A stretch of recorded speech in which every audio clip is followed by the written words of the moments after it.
ಅಶ್ವವೇಗಕ್ಕೆ ಸ್ವಾಗತ. ನಾನು ಕಾರ್ತಿಕ್ ಕುಂತರ್. ರಾಜ್ಯದಲ್ಲಿ ರಾಜಕಾರಣ ಯಾವ ಹಾದಿಯಲ್ಲಿ ಹೋಗ್ತಾ ಇದೆ ಅಂತ ನಿಮ್ಮೆಲ್ಲರಿಗೂ ಗೊತ್ತಿದೆ. ರಾಜಕೀಯ ಪಲ್ಲಟಗಳು ಅಥವಾ ರಾಜಕೀಯ ಕ್ಷಿಪ್ರ ಬೆಳವಣಿಗೆಗಳು ಇದೆಲ್ಲ ಅದು ಆಗುವಾಗ ಒಂದು ಸತಿ ನಾವು ರಾಜಕೀಯದ ಇತಿಹಾಸವನ್ನು ಕೂಡ ಮೆಲುಕು ಹಾಕಬೇಕಾಗತ್ತೆ. ಕರ್ನಾಟಕದಲ್ಲಿ ಧೀಮಂತ ಮತ್ತು ದೊಡ್ಡ ದೊಡ್ಡ ರಾಜಕಾರಣಿಗಳು ಈ ಕರ್ನಾಟಕವನ್ನು ಆಳಿದ್ದಾರೆ. ಎಷ್ಟೋ ಬಾರಿ CM ಪಲ್ಲಟಗಳು ಕೂಡ ಆಗಿವೆ, CM ಕುರ್ಚಿ ಕದನಗಳು ಕೂಡ ಆಗಿವೆ. ಆದರೆ ಕರ್ನಾಟಕದ ಇತಿಹಾಸ ಎಂತಹದ್ದು, ಕರ್ನಾಟಕದ ರಾಜಕೀಯ ಇತಿಹಾಸ ಎಂತಹದ್ದು. ಎಂತೆಂಥ ವಿಷನರಿ CMಗಳು ನಮ್ಮಲ್ಲಿದ್ದರು, ಎಂತೆಂಥ ವಿಷನರಿ ರಾಜಕಾರಣಿಗಳು ನಮ್ಮಲ್ಲಿದ್ದರು. ಕೆಂಗಲ್ ಹನುಮಂತಯ್ಯನಿಂದ ಹಿಡಿದು ಇವತ್ತಿನವರೆಗೆ ಸಾವಿರಾರು ರಾಜಕಾರಣಿಗಳು ಈ ನಾಡನ್ನು ಕಟ್ಟೋದಕ್ಕೋಸ್ಕರ ಶ್ರಮಿಸಿದ್ದಾರೆ. ಸೊ ಈ ಎಲ್ಲ ವಿಚಾರವನ್ನು ನಾವು ಈ ಸಂದರ್ಭದಲ್ಲಿ ತಿಳಿದುಕೊಳ್ಬೇಕಾಗತ್ತೆ. ಹಾಗಾಗಿ ಈ ಸಂದರ್ಭದಲ್ಲಿ ನನ್ನ ಜೊತೆ ಹಿರಿಯ ಪತ್ರಕರ್ತರಾಗತಕ್ಕಂತಹ ಜಯಸಿಂಹರವರು ನನ್ನ ಸೇರ್ಕೊಂಡಿದ್ದಾರೆ. ಸರ್, ಕಾರ್ಯಕ್ರಮಕ್ಕೆ ಸ್ವಾಗತ. ಈಗಿನ ರಾಜಕೀಯ, ನೀವು ಮೊದಲಿನಿಂದಲೂ ಕೂಡ ರಾಜಕೀಯದಲ್ಲಿ ಭಾಳ ಹತ್ತಿರದಿಂದ ನೋಡ್ಕೊಂಡು ಬಂದವರು ಸರ್. ರಾಜಕೀಯದ ಪಲ್ಲಟಗಳು ನಮ್ಮ ರಾಜ್ಯದಲ್ಲಿ ಯಾವಾಗೆಲ್ಲ ಆಗಿದೆ, ಯಾವ ಕಾಲಘಟ್ಟದಲ್ಲಾಗಿದೆ ಅಥವಾ ಆದಾಗೆಲ್ಲ ಏನಾಯಿತು, ಇದೆಲ್ಲವೂ ಕೂಡ ನಿಮ್ಗೆ ಗೊತ್ತಿದೆ. ಸೊ ನಾನು ಮೊದಲಿಗೆ ಕೇಳಿಬಿಡ್ತೀನಿ, ಈಗ ಆಗ್ತಾ ಇರುವಂಥ ಕುರ್ಚಿಯ ಕದನ ನಿಮ್ಗೇನು ಅನಿಸುತ್ತೆ ಸರ್? ಈ ಕರ್ನಾಟಕ ರಾಜ್ಯದ ಇತಿಹಾಸದಲ್ಲಿ 1947ರಲ್ಲಿ ಸ್ವತಂತ್ರ ಬಂದಾಗಿಂದ KC ರೆಡ್ಡಿಯವರು ನಮ್ಮ ರಾಜ್ಯದ ಮುಖ್ಯಮಂತ್ರಿಯಾಗಿ ಮೈಸೂರು ಸ್ಟೇಟ್ ಆಗಿತ್ತು. ಅದಾದಮೇಲೆ ಕೆಂಗಲ್ ಹನುಮಂತಯ್ಯನವರು ರಾಜ್ಯದ ಮುಖ್ಯಮಂತ್ರಿಯಾಗಿ ಅಧಿಕಾರ ಸ್ವೀಕರಿಸಿದ್ರು. 52ನೇ ಇಸ್ವಿಲಿ ಅವರೇ ಪ್ರಥಮ ರಾಜ್ಯದ ಮುಖ್ಯಮಂತ್ರಿ. ಅವತ್ತಿಂದ 2025 ತನಕ ರಾಜಕಾರಣದ ವಿಪ್ಲವಗಳು ನಡೀತಾನೆ ಇದೆ. ಇವತ್ತಿನ ರಾಜಕೀಯವಾದಂಥ ವಿಚಾರ DK ಶಿವಕುಮಾರ್ ಮತ್ತು ಸಿದ್ದರಾಮಯ್ಯನವರ ನಡುವೆ ಭಾಳ ಘನಘೋರವಾದಂಥ ಬದಲಾವಣೆಗೆ ದೊಡ್ಡ ಹೋರಾಟ ನಡೀತಾ ಇದೆ. ಈ ಬದಲಾವಣೆ ಅನಿವಾರ್ಯವಾಗಿದೆ ಕರ್ನಾಟಕ ರಾಜ್ಯಕ್ಕೆ ಅನ್ನೋದು ಜನಾಭಿಪ್ರಾಯವಾಗಿದೆ ಅಂತ ಹೇಳ್ಬೋದು ಅಂತ ಹೇಳ್ತೀನಿ. ಸೊ ಈ ಹಿಂದೆ ಇದೇ ರೀತಿಯಲ್ಲಿ CMಗಳ ಬದಲಾವಣೆ ಅಥವಾ ಕುರ್ಚಿಯ ಕದನಗಳು ಕರ್ನಾಟಕದಲ್ಲಿ ಆಗಿದೆಯಾ? ಯಾವ್ಯಾವ ಕಾಲಘಟ್ಟದಲ್ಲಿ ಆಗಿತ್ತು ಅಂತ? ಇದು 1952ನೇ ಇಸ್ವಿಯಿಂದಲೇ ಪ್ರಾರಂಭ ಆಯಿತು. ಸ್ವತಂತ್ರ ಬಂದ 5 ವರ್ಷಕ್ಕೇ ನಮ್ಮ ರಾಜ್ಯದ ರಾಜಕಾರಣಿಗಳು ಭಾಳ ನುರಿತ ರಾಜಕಾರಣಿಗಳಾಗಿ ಬದಲಾವಣೆ ಆಗಿದ್ದರು. 52ನೇ ಇಸ್ವಿ ಆಗಷ್ಟೇ ಅಂಬೆಗಾಲ್ ಇಡ್ತಾ ಇತ್ತು, ಅಂಬೆಗಾಲ್ ಹಿಡಿದಿದ್ದು ರಾಜಕೀಯ. ಕೆಂಗಲ್ ಹನುಮಂತಯ್ಯನವರು ಮೈಸೂರು ಸಂಸ್ಥಾನದ ಮುಖ್ಯಮಂತ್ರಿ ಆಗಿದ್ದರು. ಆವಾಗ ನಿಜಲಿಂಗಪ್ಪನವರು, BD ಜತ್ತಿಯವರು ಭಾಳ ಪ್ರಬಲವಾದಂಥ ಉತ್ತರ ಕರ್ನಾಟಕದ ರಾಜಕಾರಣಿಗಳಾಗಿದ್ದರು. ನಿಜಲಿಂಗಪ್ಪನವರು ನಮ್ಮ ಕರ್ನಾಟಕ ರಾಜ್ಯದಲ್ಲಿ ರಾಜಧಾನಿ ಯಾವುದಾಗಬೇಕು ಅನ್ನೋದು ತೀರ್ಮಾನ ಮಾಡುವಾಗ ಬೆಂಗಳೂರನ್ನು ಆಯ್ಕೊಂಡು ಅದನ್ನು ವಿಧಾನಸೌಧವನ್ನು ಕಟ್ಟಿದ್ರು. ಫಸ್ಟ್ ಆಫ್ ಆಲ್ ಈ ಬೆಂಗಳೂರನ್ನು ಯಾಕೆ ಆಯ್ಕೆ ಮಾಡಿದ್ರು ಅಂತ ಹೇಳಿ, ಯಾಕಂತ ಹೇಳಿದರೆ ಆ ಸಂದರ್ಭದಲ್ಲಿ ಮೈಸೂರು ಉತ್ಕೃಷ್ಟದಲ್ಲಿತ್ತು. ಸೊ ಡೆವಲಪ್ಮೆಂಟ್ಗಳಾಗಿರ್ಬೋದು ಅಥವಾ ಆರ್ಕಿಟೆಕ್ಚರ್ಗಳಾಗಿರ್ಬೋದು, ಮೈಸೂರು ಇರುವಾಗ ಬೆಂಗಳೂರಿನ ಆಯ್ಕೆ ಯಾಕಾಯಿತು ರಾಜಧಾನಿಯಾಗಿ ಅನ್ನೋದು ಇದೊಂದು ಕುತೂಹಲ ಎಲ್ಲ ಜನತೆಗೂ ಇದೆ. ಜನತೆ ಯಾವ ಥರ ಇತ್ತು ಅಂದರೆ, ಅವಾಗ ಸಮಗ್ರ ಕರ್ನಾಟಕ ಇನ್ನೂ ಆಗಿರಲಿಲ್ಲ. ಈ ಮಧ್ಯ ಕರ್ನಾಟಕ ಅನ್ನೋದು ದಾವಣಗೆರೆ, ಮಧ್ಯ ಕರ್ನಾಟಕ ಹಾವೇರಿ, ಈ ದಾವಣಗೆರೆ ಇವೆಲ್ಲ ಮಧ್ಯ ಕರ್ನಾಟಕ ಆಗಿತ್ತು. ಉತ್ತರ ಕನ್ನಡ ಬಾಂಬೆ ಕರ್ನಾಟಕ ಅಂತೇಳಿ ಹುಬ್ಬಳ್ಳಿ, ಬಾಗಲಕೋಟೆ, ಬೆಳಗಾವಿ ಇವೆಲ್ಲ ಬಾಂಬೆ ಕರ್ನಾಟಕ ಆಗಿತ್ತು. ಆಮೇಲೆ ಹೈದರಾಬಾದ್ ಕರ್ನಾಟಕ, ಗುಲ್ಬರ್ಗ, ರಾಯಚೂರು, ಬೀದರು ಇವೆಲ್ಲ ಇದಾಗಿತ್ತು. ಮಧ್ಯದಲ್ಲಿ ಯಾವ್ದು ಬರಬೇಕು ಅಂತ ಬಂದಾಗ ದಾವಣಗೆರೆಯನ್ನು ರಾಜ್ಯ ಮಾಡಬೇಕು ಅಂತೇಳಿ ನಿಜಲಿಂಗಪ್ಪನವರು ಹೊರಟರು. ಆವಾಗ ಬೆಂಗಳೂರು ಸಮರ್ಪಕವಾಗಿತ್ತು ಮತ್ತು ಕೇಂದ್ರಾಡಳಿತ ಪ್ರದೇಶವಾಗಿ ಬ್ರಿಟಿಷರು ಇಲ್ಲಿ ಗುರುತಿಸೋದ್ರಿಂದ ಒಳ್ಳೆ ಡೆವಲಪ್ಮೆಂಟ್ ಆಗ್ತಿದ್ದರಿಂದ ಬೆಂಗಳೂರು ರಾಜಧಾನಿ ಮಾಡಬೇಕು ಅಂತ ಕೆಂಗಲ್ ಹನುಮಂತಯ್ಯನವರು ದಿಟ್ಟ ನಿರ್ಧಾರ ತಗೊಂಡು ಬೆಂಗಳೂರನ್ನ ರಾಜಧಾನಿಯಾಗಿ ಮಾಡಿದ್ರು. ಸಮಗ್ರ ಕರ್ನಾಟಕಕ್ಕೆ ಮಧ್ಯಪ್ರದೇಶವಾಗಿ ಬೆಂಗಳೂರು ನಿಂತುಕೊಳ್ತು ಅಂತೇಳಿ ನಿಜಲಿಂಗಪ್ಪನವರ ಒಂದು ವಿರೋಧಗಳ ನಡುವೆನೂ ಕೆಂಗಲ್ ಹನುಮಂತಯ್ಯನವರು ಬೆಂಗಳೂರಿನಲ್ಲಿ ರಾಜಧಾನಿಯಾಗಿ ಮಾಡಿಕೊಂಡು ವಿಧಾನಸೌಧವನ್ನು ಕಟ್ಟಿದ್ರು. ಆ ವಿಧಾನಸೌಧ ಕಟ್ಟಿ ಅವರು ಮುಖ್ಯಮಂತ್ರಿ ಗಾದಿಯಲ್ಲಿ ಕುಳಿತುಕೊಳ್ಳೋದಕ್ಕೆ ನಿಜಲಿಂಗಪ್ಪನವರು ಬಿಡಲಿಲ್ಲ. ಅಲ್ಲ ಸರ್, ಈಗ ಈ ಆಗಲೇ ಕಾಂಗ್ರೆಸ್ ಒಂದೇ ಇದ್ದಿದ್ದು ಅವಾಗ, ಏಕಪಕ್ಷೀಯ ನಿರ್ಧಾರ. ಅವಾಗ ಇನ್ನೂ ಭಾರತೀಯ ಜನತಾ ಪಕ್ಷ ಇರಲಿಲ್ಲ, ಜನತಾ ಪಕ್ಷ ಅಂತ ಇನ್ನೂ ಇರಲಿಲ್ಲ, ಸಮಾಜವಾದಿ ಪಕ್ಷ ಅಂತೇಳಿ ಇತ್ತು ಕರ್ನಾಟಕದಲ್ಲಿ. ಕಾಂಗ್ರೆಸ್ ಒಂದೇ ಕರ್ನಾಟಕದಲ್ಲಿ ಇದ್ದಿದ್ದು. 1982 ತನಕ ಕಾಂಗ್ರೆಸ್ ಅಧಿಪತ್ಯನೇ ಕರ್ನಾಟಕದಲ್ಲಿ ನಡೀತಾ ಇದ್ದರಿಂದ ಬೇರೆ ವಿರೋಧ ಪಕ್ಷ 82. ಈ ಕುರ್ಚಿ ಕದನ ಈಗ ಏನಾಗ್ತಾ ಇದೆ ನೋಡಿ, ಇದನ್ನೆಲ್ಲ ಯೋಚನೆ ಮಾಡುವಾಗ ಒಂದ್ಸತಿ ಕೆಂಗಲ್ ಹನುಮಂತಯ್ಯರವರ ಬಗ್ಗೆ ಕೂಡ ಮಾತಾಡಬೇಕು. ಅಷ್ಟು ವಿಷನರಿಯಾಗಿ ಅಷ್ಟು ದೊಡ್ಡ ವಿಧಾನಸೌಧವನ್ನು ಕಟ್ಟಿಸಿದಂಥ ಕೆಂಗಲ್ ಹನುಮಂತಯ್ಯ ಹನುಮಂತಪ್ಪ ಒಂದು ದಿನವೂ ಅಲ್ಲಿ ಕೂತ್ಕೊಳ್ಳೋಕ್ಕಾಗಲಿಲ್ಲ ಸರ್ ಅವ್ರಿಗೆ. ಸಿಎಂ ಆಗಿ ಒಂದಿನನೂ ಅಲ್ಲಿ ಕೂತ್ಕೊಳ್ಳೋಕ್ಕಾಗಿಲ್ಲ. ಸಿಎಂ ಕ್ಯಾಬಿನ್ ಅನ್ನು ಕಟ್ಸಿದ್ದು ಅವರೇ, ಇಡೀ ವಿಧಾನಸೌಧವನ್ನು ಕಟ್ಸಿದ್ದು ಅವರೇ, 5,000ಕ್ಕೂ ಹೆಚ್ಚು ಕಾರ್ಮಿಕರನ್ನ ಸೇರಿಸ್ಕೊಂಡು ಕಟ್ಟಿಸಿದಂಥ ವಿಧಾನಸೌಧದಲ್ಲಿ ಅವ್ರಿಗೆ ಕೂತ್ಕೊಳ್ಳೋಕ್ಕಾಗಲಿಲ್ಲ. ಯಾಕಾಗಲಿಲ್ಲ ಅನ್ನುವಂಥ ಪ್ರಶ್ನೆ. ಕರ್ನಾಟಕದ ರಾಜಕಾರಣ ಉತ್ತರ ಕರ್ನಾಟಕ ಮತ್ತು ದಕ್ಷಿಣ ಕರ್ನಾಟಕ ಅಂತ ಎರಡು ಭಾಗವಾಗಿ ವಿಭಜನೆ ಆಗಿತ್ತು. ಉತ್ತರ ಕರ್ನಾಟಕದಲ್ಲಿ ಅವತ್ತು ನಿಜಲಿಂಗಪ್ಪನವರು ಸ್ವತಂತ್ರ ಹೋರಾಟಗಾರರಲ್ಲಿ ಭಾಳ ದೊಡ್ಡ ಮುಂಚೂಣಿಯಲ್ಲಿದ್ದರು. ಕೆಂಗಲ್ ಮೈತನವರು ಮೈಸೂರು ಪ್ರಾಂತ್ಯದಲ್ಲಿ ಭಾಳ ದೊಡ್ಡ ಪ್ರಮಾಣದಲ್ಲಿ ಇದ್ದರು. ಮತ್ತು ಅವ್ರು ಮತ್ತು ಮುಖ್ಯಮಂತ್ರಿಯಾಗಿ ಮತ್ತೆ ಮುಂದುವರೆದ್ರೆ ಅದು ಜಾತಿ ಜನಾಂಗದ ಘರ್ಷಣೆಗಳು ಬಂತು. ಲಿಂಗಾಯತ್ ಕಮ್ಯುನಿಟಿ ಒಂದು ಕಡೆ ಒಕ್ಕಲಿಗರ ಕಮಿಟಿ ಮೈಸೂರು ಪ್ರಾಂತ್ಯದಲ್ಲಿತ್ತು. ಇವ್ರು ಮತ್ತೆ ಮುಂದುವರೆದ್ರೆ ನಮಗೆ ಮತ್ತೆ ಮುಖ್ಯಮಂತ್ರಿ ಸ್ಥಾನ ದೊರಕೋದಿಲ್ಲ ಅಂಥೇಳಿ ಅವ್ರನ್ನ ಷಡ್ಯಂತ್ರ ಮಾಡಿ ಬಿ ಡಿ ಜತ್ತಿಯವರು ನಿಜಲಿಂಗಪ್ಪನವರೆಲ್ಲ ಸೇರಿ, ಹಾಗಾಗಿ ಕೆಂಗಲ್ ಹನುಮಂತಪ್ಪನಿಗಿಂತ ನಿಜಲಿಂಗಪ್ಪ ಅಷ್ಟು ಸ್ಟ್ರಾಂಗ್ ಆಗಿದ್ರ ಆ ಸಂದರ್ಭದಲ್ಲಿ? ಲಿಂಗಪ್ಪನವರು ಸ್ಟ್ರಾಂಗ್ ಆಯಿತು ಅನ್ನೋದಕ್ಕಿಂತ ಕೇಂದ್ರದಲ್ಲಿ ನೆಹರು ಅವ್ರನ್ನ ಸ್ವಲ್ಪ ಇವರು ಕೆಂಗಲ್ ಹನುಮಂತವ್ರನ್ನ ಸ್ವಲ್ಪ ವಿರೋಧ ವ್ಯಕ್ತಪಡಿಸಿದ್ರು ಯಾವುದೋ ಒಂದು ವಿಚಾರಗಳಲ್ಲಿ. ಹೈಕಮಾಂಡ್ ಆಗಲಿನ ಕಾಲಕ್ಕೇ ಅವ್ರನ್ನ ನಿಜಲಿಂಗಪ್ಪನವ್ರನ್ನ ಎತ್ಕಟ್ಟಿ ಕೆಂಗಲ್ ಮೇಲೆ ಇಳಿಸೋದಕ್ಕೆ ನೆಹರು ಅವರು ಕಾರಣ ಅಂತ ಹೇಳ್ತೀನಿ.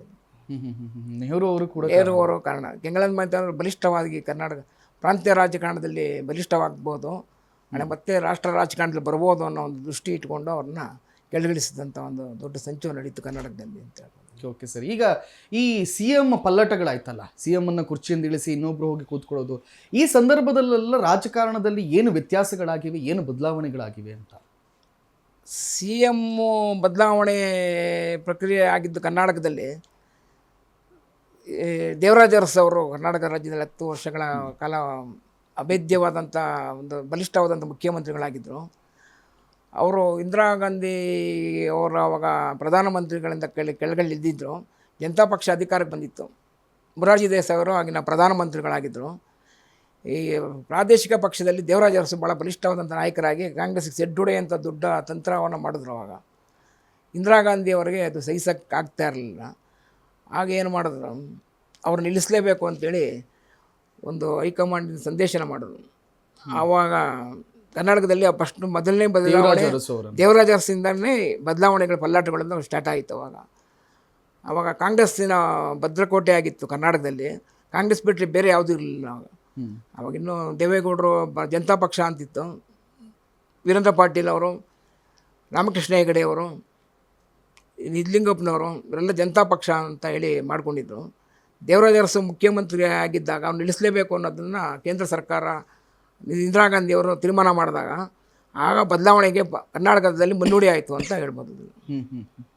ಅಲ್ಲ, ಆ ಸಂದರ್ಭದಲ್ಲಿ ರಾಜ್ಯಕ್ಕೇನಾದರೂ ತೊಂದರೆಗಳಾಯ್ತಾ? ರಾಜ್ಯಕ್ಕೆ ತೊಂದರೆ ಆಗೋದಕ್ಕಿಂತ ಅವಾಗ ಇನ್ನೂ ಸಂಜಯ್ ಗಾಂಧಿ ಅವರು ಇಂದಿರಾ ಗಾಂಧಿಯವ್ರ ಮಗ ಬಲಿಷ್ಠವಾಗಿದ್ದರು ಕರ್ನಾಟಕ ಸೆಂಟ್ರಲ್ನಲ್ಲಿ. ದೇವರಾಜ ಅರಸು ಅವ್ರನ್ನ ಇಳಿಸಿ ಗುಂಡೂರಾವ್ ಅವರು ಮುಖ್ಯಮಂತ್ರಿ ಆದರು. ಅವಾಗ ಬಂಗಾರಪ್ಪ ಅಂತೇಳಿ ಒಬ್ಬರು ಕರ್ನಾಟಕದ ಮುಖ್ಯಮಂತ್ರಿ ಆಗಿದ್ದರು. ಇನ್ನೂ ಮುಖ್ಯಮಂತ್ರಿ ಆಗಿರಲಿಲ್ಲ.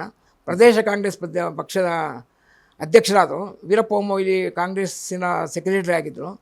ಶಾಸಕಾಂಗ ಪಕ್ಷದ ನಾಯಕರಾಗಿ ಗುಂಡೂರಾವ್ ಅವ್ರನ್ನ ಆಯ್ಕೆ ಮಾಡಿದ್ರು. ಆಗ 87 ಜನ ಇವರು ಎಸ್ ಸಿ ಶ್ರೀಕಂಠಯ್ಯ ಅಂತೇಳಿ ಹಾಸನದಲ್ಲಿ ಬಲಿಷ್ಠವಾದಂಥ ರಾಜಕಾರಣಿ ಇದ್ದರು.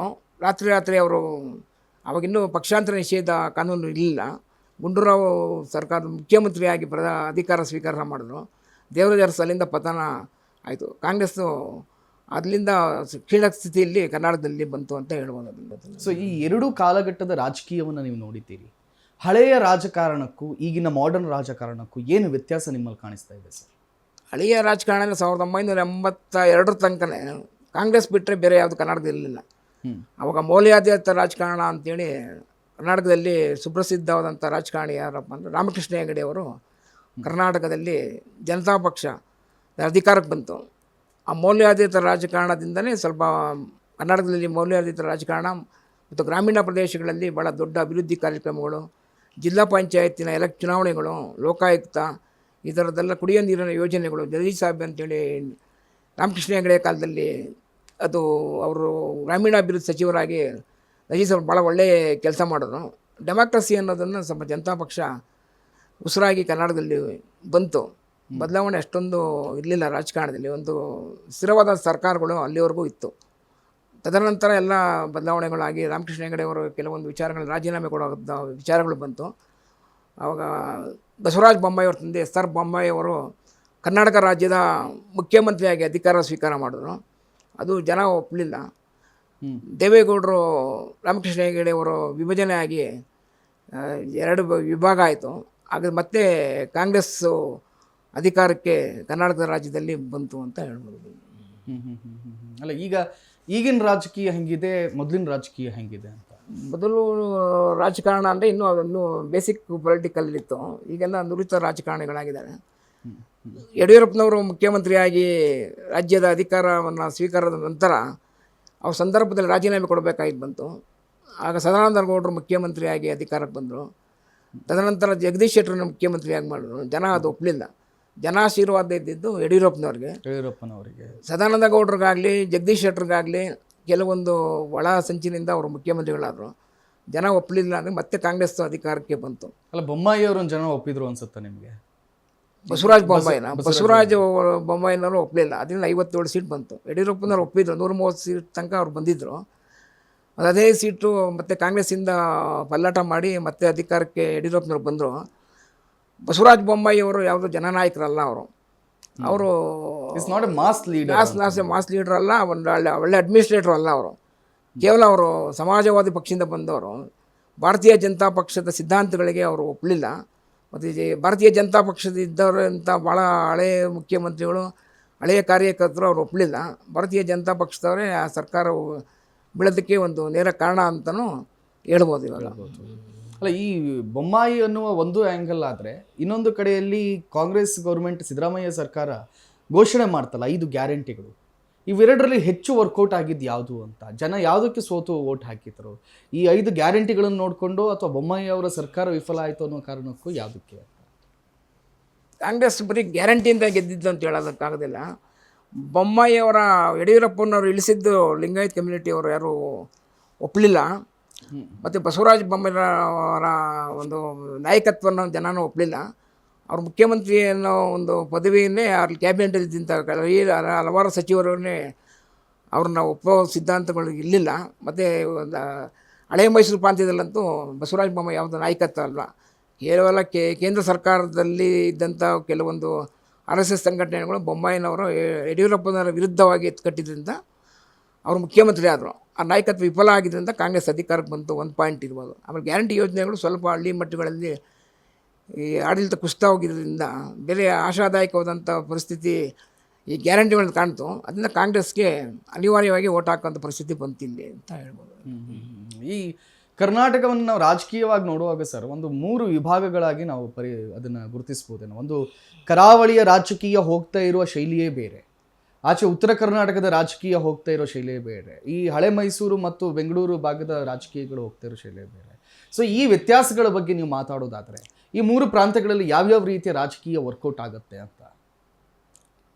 ಒಂದು, ಸಿದ್ದರಾಮಯ್ಯನವರ ಅಹಿಂದ ಓಟ್ಗಳು ಉತ್ತರ ಕನ್ನಡದಲ್ಲಿ ಇದಾಗುತ್ತೆ.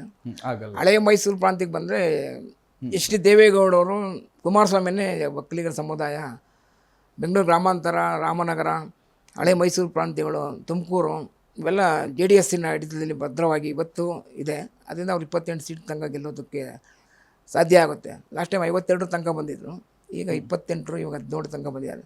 ಆ ಜನತಾ ಪಕ್ಷನೇ, ಅದು ಜನತಾ ದಳ, ಅವರು ಪ್ರಬಲವಾಗಿದ್ದಾರೆ.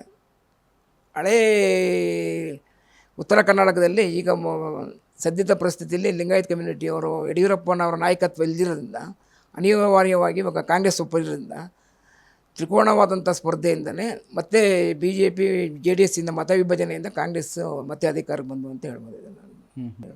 ಸೊ ಈ ಆರಂಭದಲ್ಲಿ ರಾಜಕಾರಣಿಗಳೆಲ್ಲ ಬಂದ್ರಲ್ಲ, ಅದುವರೆಗೆ ಮೈಸೂರು ಮಹಾರಾಜರನ್ನು ಒಪ್ಪಿದ್ದಂಥ ಹಳೆ ಮೈಸೂರು ಪ್ರಾಂತ್ಯ ಈ ರಾಜಕಾರಣಿಗಳನ್ನು ಒಪ್ಕೊಳ್ತಾ ಅಂತ? ಒಪ್ಕೊಳ್ಳೋದು ಅನಿವಾರ್ಯವಾಗಿತ್ತು. ಯಾಕೆಂದರೆ ಸ್ವತಂತ್ರ ಬಂದಾಗ ಆಗಿನ ಮೈಸೂರು ನಾಲ್ವಡಿ ಕೃಷ್ಣರಾಜ ಅರಸವರು ಮೈಸೂರು ಪ್ರಾಂತ್ಯವನ್ನು ಬ್ರಿಟಿಷ್ ಸಂಸ್ಥಾನದ ಸ್ವತಂತ್ರ ಹೋರಾಟದ ನಂತರ ಭಾರತ ಸರ್ಕಾರದಲ್ಲಿ ವಿಲೀನಗೊಳಿಸಲು ಅವರು ಒಪ್ಪಿದ್ರು. ರಾಜ್ಯ ಪ್ರಭುತ್ವ ಕೊನೆಗೊಂಡು ಪ್ರಜಾಪ್ರಭುತ್ವ ಒಪ್ಕೊಂಡ ಮೇಲೆ ಅನಿವಾರ್ಯವಾಗಿ ಪ್ರಜಾಪ್ರಭುತ್ವಕ್ಕೆ ಒಪ್ಕೊಳ್ಳೇಬೇಕಾಗಿದ್ದ ಪರಿಸ್ಥಿತಿ ಬಂತು.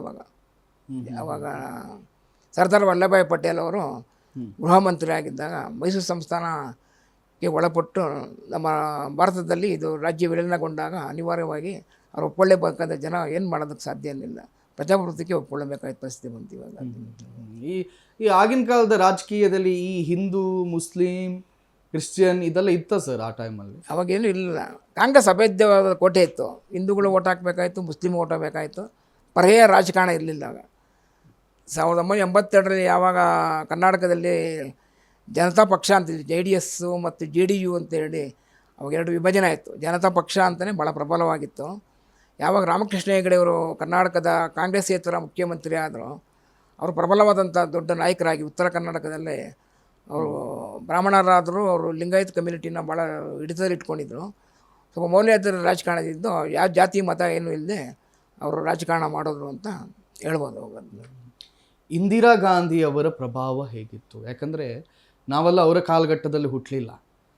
ಇವಾಗಲೂ ಒಂದು ಮಾತಿದೆ, ಇಂದಿರಾ ಗಾಂಧಿ ಅವರ ಹೆಸರಲ್ಲಿ ಆ ಸಂದರ್ಭದಲ್ಲಿ ಒಂದು ಕಲ್ಲು ನಿಲ್ಲಿಸಿದ್ರು ಕೂಡ ಗೆಲ್ತಿತ್ತು ಅಂತ ಹೇಳಿ.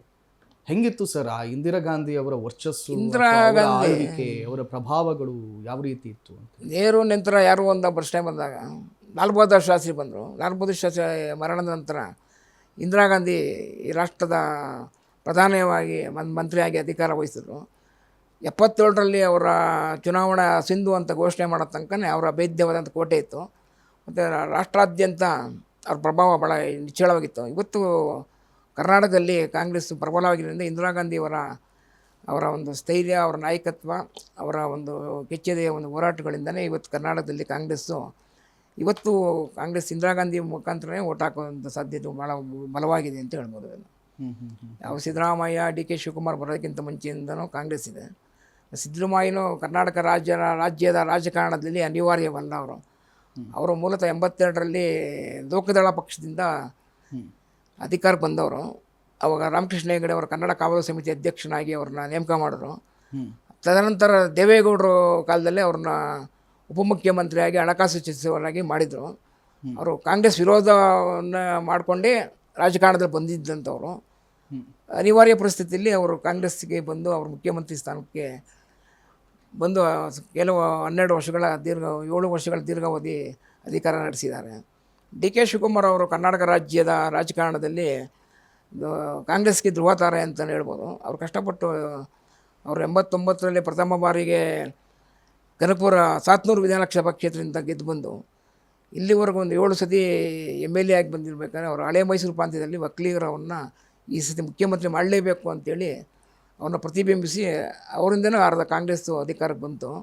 ಅವ್ರು ಮುಖ್ಯಮಂತ್ರಿ ಪಟ್ಟ ಕೇಳೋದ್ರಿಂದ ತಪ್ಪೇನಿಲ್ಲ.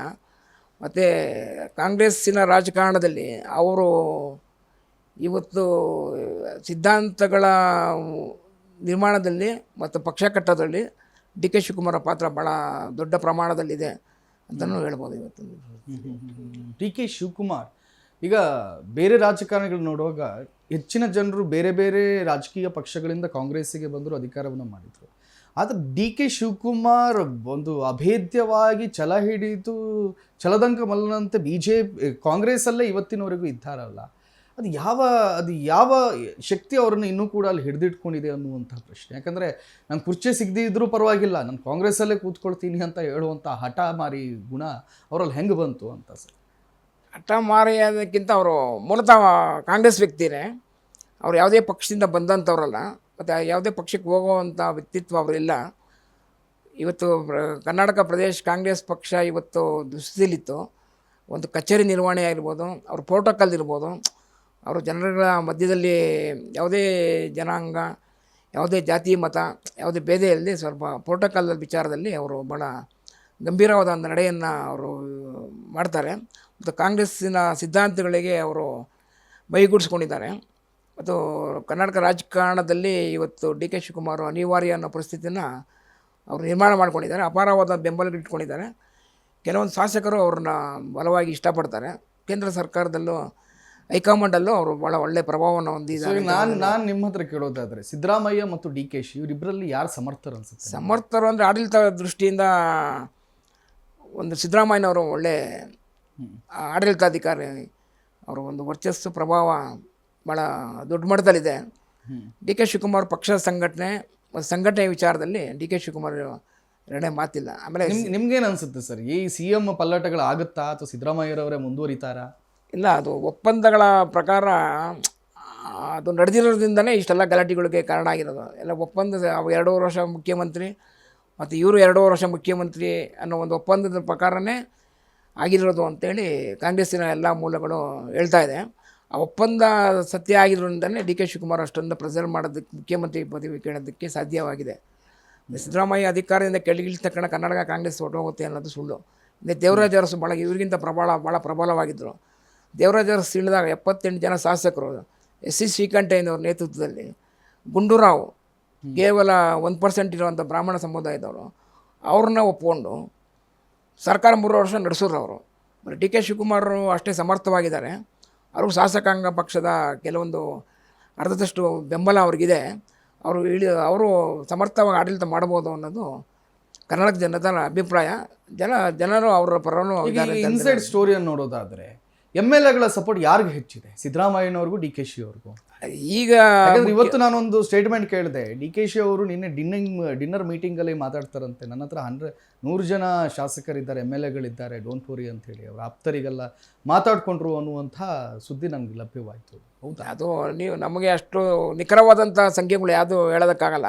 ಈಗ ಮುಖ್ಯಮಂತ್ರಿ ಸಿದ್ದರಾಮಯ್ಯನವರು ಇರೋದ್ರಿಂದ ಅನಿವಾರ್ಯವಾಗಿ ಶಾಸಕರು ಅವ್ರ ಹಿಂದೆ ಇರಲೇಬೇಕಾದ ಪರಿಸ್ಥಿತಿ ಬಂತು. ನಾಳೆ ಚೇಂಜ್ ಆಯಿತು ಅಂತೇಳಿ. ಹಿಂದೆ ದೇವರಾಜ ಅರಸು ಕತೆ ಇದೇ ಥರ ಆಯಿತು.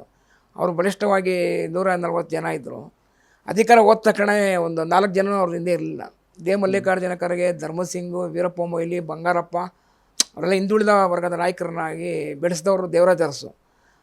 ಅಂಥ ವ್ಯಕ್ತಿಗಳೇ ದೇವರಾಜ ಅರಸು ತೊರೆದು ಬಂದ್ಬಿಟ್ರು. ಇವಾಗ ಈ ಕಡೆ ಬಂದರು ಕಾಂಗ್ರೆಸ್.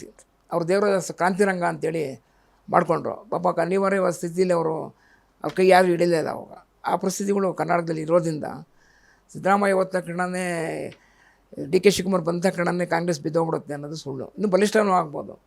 ಯಾಕಂದರೆ ಇನ್ನೂ ಎಕ್ಸ್ಟ್ರಾ ಇದ್ದಾರೆ ಅವರು ಡಿ ಕೆ ಶಿವಕುಮಾರ್ ಅವರು. ಭಾಳ ಸಮರ್ಥವಾದ ಆಡಳಿತ. ಅರಸು ಅವರನ್ನೇ ಕೈ ಬಿಟ್ಟರು ಅಂತಾದರೆ ಇನ್ನು ಸಿದ್ದರಾಮಯ್ಯ ಡಿ ಕೆ ಶಿ ಅವರನ್ನು ಇವರು ಕೈ ಹಿಡಿತಾರೆ ಅಂತ ಯಾವ ಇದಿಲ್ಲ. ಇಂಥ ಮಲ್ಲಿಕಾರ್ಜುನ ಖರ್ಗೆ, ಬಂಗಾರಪ್ಪ, ವೀರಪ್ಪ ಮೊಯ್ಲಿ ಅವನ್ನೆಲ್ಲ ತಂದೆಯವರೇ ಅವರೇ. ವಿಶ್ವನಾಥ್, ದೇವರಾಜ ಅರಸು ಭಾಳ ದೊಡ್ಡ ಹಿಂದುಳಿದ ವರ್ಗದವ್ರನ್ನ ಕರ್ನಾಟಕ ರಾಜ್ಯದಲ್ಲಿ ತಂದಂಥ ಮಹಾನ್ ವ್ಯಕ್ತಿ ಅವರು.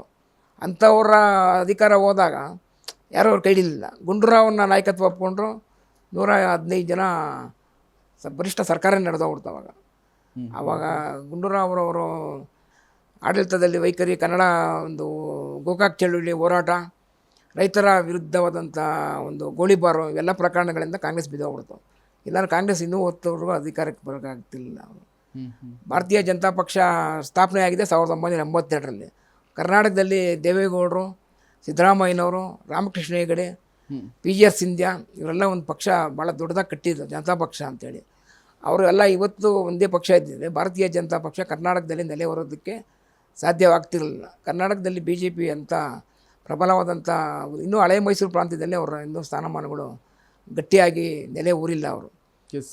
ಇನ್ನು ಈ BJP ಮತ್ತು ಯಡಿಯೂರಪ್ಪ ಅಂತ ಅಂದರೆ ನಿಮ್ಗೇನೇನು ನೆನಪಾಗುತ್ತೆ? ಅವ್ರು ಯಾವ ರೀತಿ ಕಟ್ಟಿದ್ರು ಅಂತ ಹೇಳಿ? ಕರ್ನಾಟಕದಲ್ಲಿ ಒಂದು ಕಾಂಗ್ರೆಸ್ಸು, ಒಂದು ಜನತಾ ಪಕ್ಷ ಅಂತಿತ್ತು. ದೇವೇಗೌಡರು, ಸಿದ್ದರಾಮಯ್ಯನವರು, SR ಬೊಮ್ಮಾಯಿ ಅವರು, ರಾಮಕೃಷ್ಣ ಹೆಗಡೆಯವರು ಎಲ್ಲ ಒಂದು ಭಾಳ ದೊಡ್ಡ ಒಂದು ಸಮಾಜವಾದ ಹಿನ್ನೆಲೆಯಿಂದ ಬಂದಂಥವ್ರು. ಒಂದು ಒಳ್ಳೆಯ ಆಡಳಿತಗಾರರಾಗಿ ಇದ್ದಿದ್ದರು. ಕಾಂಗ್ರೆಸ್ಸು ಮತ್ತು ಜನತಾ ಪಕ್ಷ ಎರಡೇ ಅಧಿಕಾರದಲ್ಲಿದ್ದು. ಅವೆರಡೇ ಅಧಿಕಾರ. ಯಾವಾಗ ಜನತಾ ಪಕ್ಷ, ರಾಮಕೃಷ್ಣ ಹೆಗಡೆ ಮತ್ತು ದೇವೇಗೌಡರು ಭಾಳ ದೊಡ್ಡ ಭಿನ್ನಾಭಿಪ್ರಾಯದಿಂದ ಸರ್ಕಾರಗಳು ಬೀಳಮಟ್ಟಕ್ಕೆ ಹೋದಾಗ BJP ಅಧಿಕಾರಕ್ಕೆ ಬರುವಂಥ ಸಂದರ್ಭ ಒದಗಿತು. ಇವತ್ತು BJP ಬರೋದಕ್ಕೆ ಸಾಧ್ಯ ಇಲ್ಲ. ಯಡಿಯೂರಪ್ಪನವರು ಅವತ್ತು 2 ಸೀಟ್ ಇದ್ದಿದ್ದ ಪಕ್ಷನ ಕರ್ನಾಟಕ ರಾಜ್ಯಾದ್ಯಂತ ಅವರು ಪ್ರವಾಸ ಮಾಡಿ ರೈತ ಸಂಘಟನೆಗಳನ್ನೆಲ್ಲ ಎತ್ಕಟ್ಟಿ ಒಂದು BJP ಒಂದು ಕರ್ನಾಟಕದಲ್ಲಿ ವಿರೋಧ ಪಕ್ಷವಾಗಿ ಒಂದು 42 ಸೀಟ್ ಬರುವಂಥ ಮಟ್ಟಿಗೆ ತಂದವರೇ ಯಡಿಯೂರಪ್ಪನವರು. ಅದು ಸೈಕಲಲ್ಲಿ ಹೋಗಿ ಅವರು ಪಕ್ಷ ಕಟ್ಟಿದ್ರು ಅಂತ ಮಾತಿದೆ, ಹೌದಾ? ಅವ್ರು ಸೈಕಲ್ ಹೋಗಲೇಬೇಕಾದ ಪರಿಸ್ಥಿತಿ ಇತ್ತು. ಏನು ಯಡಿಯೂರಪ್ಪನವ್ರು ಯಾವ ದೊಡ್ಡ ಈ ರಾಹುಲ್ ಗಾಂಧಿ ಥರ ಏನು ದೊಡ್ಡ ಶ್ರೀಮಂತಿಗೆ ರಾಜಕಾರಣದಿಂದ ಬಂದಂಥವ್ರಲ್ಲ. ಭಾರತೀಯ ಜನತಾ ಪಕ್ಷ ಕರ್ನಾಟಕದಲ್ಲಿ ಎಸ್ಸೇ ಇರಲಿಲ್ಲ, ಅದು ಅವಾಗಿದ್ದಿದ್ದು. ಸೊ ಅದನ್ನು ಈ ಲೆವೆಲ್ಗೆ ತಗೊಂಡು, ಈ ಲೆವೆಲ್ಗೆ ಅವರು ಅದು ಪಕ್ಷದ ಸಂಘಟನೆ ಮಾಡಿ ಜನತಾ ಪಕ್ಷ ಹೋದಾಗ ಅನಿವಾರ್ಯವಾಗಿ ಯಾರನ್ನು ಮೆಚ್ಚಿಸ್ಬೇಕಾಯ್ತು ಜನ. ಯಡಿಯೂರಪ್ಪನವರು ಮುಂದೆ ಬಂದು ನಿಂತ್ಕೊಂಡು ಮುಂಚೂಣಿ ಬಂದಾಗ ಯಡಿಯೂರಪ್ಪನ ಬೆಂಬಲಿಸಿದಂಥ ಅವಕಾಶ ಸಿಕ್ತು. ಯಡಿಯೂರಪ್ಪ BJP ಇರೋದ್ರಿಂದ BJPಗೆ ಅನಿವಾರ್ಯವಾಗಿ ರಾಮಕೃಷ್ಣ ಹೆಗಡೆ ಅವರು ಲೋಕಶಕ್ತಿ ಅಂತೇಳಿ ಕರ್ನಾಟಕದಲ್ಲಿ ಪಕ್ಷ ಕಟ್ಟಿದ್ರು. BJP ಅವ್ರನ್ನ ಸಪೋರ್ಟ್ ಮಾಡಿದ್ರು. ಹಳೆಯ ಉತ್ತರ ಕರ್ನಾಟಕ ಭಾಗ ಎಲ್ಲ ಹೆಗಡೆಯವರ ಬೆಂಬಲಿಗರೆಲ್ಲ BJPಗೆ ಸಪೋರ್ಟ್ ಮಾಡೋದು. ಅದರಿಂದ BJPಗೆ ಬೆಳೆಯೋದಕ್ಕೆ ರಾಮಕೃಷ್ಣ ಹೆಗಡೆ ಅವರು ಕಾರಣ. ಆಮೇಲೆ ಬಂಗಾರಪ್ಪನವರು BJPಗೆ ಸೇರೋರು ಹಳೆಯ ಮೈಸೂರು ಪ್ರಾಂತ್ಯಗಳಿಂದ. ಶಿವಮೊಗ್ಗದಲ್ಲಿ, ಚಿತ್ರದುರ್ಗದಲ್ಲಿ, ದಾವಣಗೆರೆಲ್ಲ ಬಂಗಾರಪ್ಪನ ಪ್ರಭಾವದಿಂದ BJP ಬೆಳೀತು. ಈ ರೀತಿ ಈ ಹಳೆ ಮೈಸೂರು ಮತ್ತು ಬೆಳಗಾವಿ ಆ ಭಾಗದ ರಾಜಕೀಯದ ಬಗ್ಗೆ ಮಾತಾಡಿದ್ವಿ. ಇವೆರಡಕ್ಕಿಂತ ಬಹಳ ವಿಭಿನ್ನವಾಗಿ ಕಾಣಿಸುವಂಥ ಇನ್ನೊಂದು ರಾಜಕೀಯ ಪ್ರಾಂತ್ಯ ಅಂತ ಹೇಳಿದ್ರೆ ಕರಾವಳಿ ಸರ್. ಅಲ್ಲಿ ಯಾವ ರೀತಿ ರಾಜಕೀಯ ವರ್ಕ್ ಆಗ್ತಾ ಇದೆ? ಕರಾವಳಿಲಿರೋದೇ 23 ಸೀಟು. ಅವರು ಧರ್ಮದ ಆಧಾರದ ರಾಜಕಾರಣದಲ್ಲೇ ಜಾಸ್ತಿ ಬೆಳ್ಕೊಂಡ್ಬಂದಿದ್ದಾರೆ. ಆರಂಭದ ದಿನಗಳಿಂದಲೂ ಈ ಧರ್ಮದ ಆಧಾರದಲ್ಲೇ ಬೆಳೆ ಅವರು ಧರ್ಮದ ಆಧಾರದಿಂದ ಬರ್ತಾಯಿದ್ರು. ಕರಾವಳಿ ಭಾಗದವ್ರು ಯಾವತ್ತು ಕರ್ನಾಟಕದಲ್ಲಿ ಜೊತೆ ಅವರು ಅಷ್ಟೊಂದು ಮಿಂಗಲ್ ಆಗಲ್ಲ. ಅವ್ರದ್ದು ಸಪ್ರೇಟು. ಅವ್ರು ಏನಿದ್ರು ವ್ಯಾಪಾರ ವ್ಯವಹಾರಗಳೆಲ್ಲ ಅವರು ಹಡಗಿನ ಮುಖಾಂತರ ಮಾಡ್ತಾರೆ. ಸಮುದ್ರ ಪಕ್ಕದಲ್ಲಿರೋದ್ರಿಂದ ಬಾಂಬೆ ಜೊತೆ ಭಾಳ ಒಡನಾಟ ಅವರು. ಅವ್ರು ವ್ಯಾಪಾರಸ್ಥರು ಮಾತ್ರ ಅಲ್ಲಿ ರಾಜಕಾರಣಕ್ಕೆ ಬರ್ತಾರೆ, ಇದಕ್ಕೆ ಬರೋದಿಲ್ಲ. ಆಮೇಲೆ ಯಾವುದೇ ಕರ್ನಾಟಕದ ಒಂದು ಇವಾಗ 82ರಲ್ಲಿ ಡಾಕ್ಟರ್ ರಾಜ್ಕುಮಾರ್ ಒಂದು ಹೋರಾಟದಲ್ಲಿ ಗೋಕಾಕ್ ಚಳುವಳಿ ನಡೀತು. ಭಾಳ ದೊಡ್ಡ ಹೋರಾಟ. ಕಾಂಗ್ರೆಸ್ ಗೌರ್ಮೆಂಟೇ ಬಿದ್ದೋಗುವಂಥದ್ದು. ಅಂಥ ಚಳುವಳಿಯಲ್ಲಿ ಅವರು ಏನು ಭಾಗವಹಿಸಲಿಲ್ಲ. ಮತ್ತು ಕನ್ನಡದ ಹೋರಾಟಗಳಾಗಲಿ, ನದಿ ಹೋರಾಟಗಳಾಗಲಿ, ಕಾವೇರಿ ವಿಚಾರದಲ್ಲಾಗಲಿ, ಮಹದಾಯಿ ವಿಚಾರಗಳಲ್ಲಾಗಲಿ ಅವರು ಕರ್ನಾಟಕದ ಜೊತೆ ಯಾವತ್ತೂ ನಿಂತಿಲ್ಲ. ಅವ್ರದ್ದೇ ಸಪ್ರೇಟ್ ರಾಜಕೀಯ. 23 ಸೀಟಲ್ಲಿ ಒಂದು BJP ಸಪೋರ್ಟ್ ಮಾಡ್ತಾರೆ, ಇಲ್ಲಾಂದರೆ ಕಾಂಗ್ರೆಸ್ ಸಪೋರ್ಟ್ ಮಾಡ್ತಾರೆ. ಅವರು ಅಂತ ಎಂಟ್ರಿನೇ ಇಲ್ಲ. ಅಲ್ಲಿ JDSಗೆ ಎಂಟ್ರಿ ಇಲ್ಲ. ಅವ್ರದ್ದೇ ಸಿದ್ಧಾಂತಗಳ ರಾಜಕಾರಣಗಳು ಬೇರೆ. ಬಹುಶಃ ಎಲ್ಲೊಂದು ಕಡೆ ಈ ಕರಾವಳಿ ರಾಜ್ಯ ರಾಜಕೀಯಕ್ಕಿಂತಲೂ ರಾಷ್ಟ್ರೀಯ ರಾಜಕೀಯದ ಪ್ರಭಾವಕ್ಕೆ ಹೆಚ್ಚು ಒಳಗಾಗಿದೆ ಅಂತ ಅನ್ಸುತ್ತೆ ಅಲ್ವಾ? ರಾಷ್ಟ್ರದ ರಾಜಕಾರಣಿಗಳಿಲ್ಲ ಅವರಲ್ಲೂ. ಅಲ್ಲಿರುವಂಥ ಎಲ್ಲ ಮಂಗಳೂರಿನ ಭಾಗದ ಎಲ್ಲ ಶಾಸಕರು ಮತ್ತು ಅವರು ಏನಂತಾರೆ ಪಾರ್ಲಿಮೆಂಟ್ ಮೆಂಬರ್ಗಳೆಲ್ಲ ರಾಜಕಾರಣದಲ್ಲೇ ಅವರು ವ್ಯಾಪಾರಸ್ಥರೇ ಜಾಸ್ತಿ ಇರೋದ್ರಿಂದ ಅವರು ಕರ್ನಾಟಕ ರಾಜಕಾರಣದಲ್ಲಿ ಅವರ ಪ್ರಭಾವ ಏನು ಅಂತ ದೊಡ್ಡ ಬಲಿಷ್ಠವಾದಂಥ ನಾಯಕರು ಇದುವತ್ತು ಯಾರು ಹುಟ್ಟಿಲ್ಲ ಅಂತ ಹೇಳ್ಬೋದು. ಬಹುಶಃ ಇತಿಹಾಸಗಳ ಬಗ್ಗೆ ಮಾತಾಡ್ತಾ ಹೋದರೆ ಸಮಯ ಆದದೇ ಗೊತ್ತಾಗಲಿಲ್ಲ ಸರ್. ಅರ್ಧ ಗಂಟೆ ಆಲ್ರೆಡಿ ಆಗಿಬಿಡ್ತು. ಸೊ ಕಡೆಯದಾಗಿ ಹಿಂದಿನ ರಾಜಕೀಯವನ್ನು ಕೂಡ ನೀವು ನೋಡಿದವರು, ಈಗಿನ ರಾಜಕಾರಣವನ್ನು ನೋಡುವಾಗ ನಿಮ್ಗೆ ಏನು ಅನಿಸುತ್ತೆ, ಏನು ಹೇಳಬೇಕು ಅನಿಸುತ್ತೆ ಸರ್? ಕರ್ನಾಟಕದ ರಾಜಕಾರಣದಲ್ಲಿ ಬದಲಾವಣೆ ಅನಿವಾರ್ಯವಾಗಿದೆ. ಜನ ಬದಲಾವಣೆಯನ್ನು ಬಯಸ್ತಾರೆ. ಆಡಳಿತ ಸ್ವಲ್ಪ ಕುಸಿದಿರೋದ್ರಿಂದ ಕಾಂಗ್ರೆಸ್ ಪಕ್ಷದಲ್ಲೇ ಉತ್ತಮ ನಾಯಕರುಗಳನ್ನು ಮತ್ತೆ ಬದಲಾವಣೆ ಮಾಡಿ ಕರ್ನಾಟಕದಲ್ಲಿ ಹೊಸ ಒಂದು ಮನ್ವಂತರನ ಸ್ಥಾಪನೆ ಮಾಡ್ಬೋದು ಅಂತ ಹೇಳ್ಬೋದು. ಸೊ ಹಾಗಾದರೆ DKಶಿ ಹೇಳ್ತಾ ಇರೋದೆಲ್ಲ ಸತ್ಯ ಆಗೋ ಚಾನ್ಸಸ್ಸೇ ಇದೆ ಅನಿಸುತ್ತೆ. DKಶಿ ಹೇಳಿದಕ್ಕಿಂತ ಜನಾಭಿಪ್ರಾಯನೂ ಅದೇ ಥರ ಇದೆ. ಬದಲಾವಣೆ ಯಾವುದೇ ರಾಷ್ಟ್ರದ ರಾಜಕಾರಣದಲ್ಲಿ, ಪ್ರಜಾಪ್ರಭುತ್ವದಲ್ಲಿ ಅನಿವಾರ್ಯ ಅಂತ ಹೇಳ್ಬೋದು. ಎಸ್ ಸರ್, ಖಂಡಿತ ಅನೇಕ ಮಾಹಿತಿಗಳನ್ನು ನೀಡಿದ್ರಿ. ಕಾರ್ಯಕ್ರಮಕ್ಕೆ ಬಂದದಕ್ಕೆ ಧನ್ಯವಾದಗಳು ಸರ್. ಒಟ್ಟಾರೆಯಾಗಿ ರಾಜಕೀಯ ಅನ್ನುವಂಥದ್ದು ನಿತ್ತ ನೀರಲ್ಲ, ಅದು ಹರಿಯುವ ನದಿಯಂತೆ. ಬದಲಾವಣೆಗಳು ಆಗ್ತಾನೆ ಇರುತ್ತೆ, ಅದು ಆಗಬೇಕು. ಏನೆಲ್ಲ ಆಗುತ್ತೆ ಕಾದು ನೋಡಬೇಕಾಗಿದೆ. ಇದು ಈ ಹೊತ್ತಿನ ಸುದ್ದಿ. ನೋಡ್ತಾ ಇರಿ ಅಶ್ವವೇಗ. ಇದು ಸತ್ಯಾನ್ವೇಷಣೆಯ ಓಟದಲ್ಲಿ.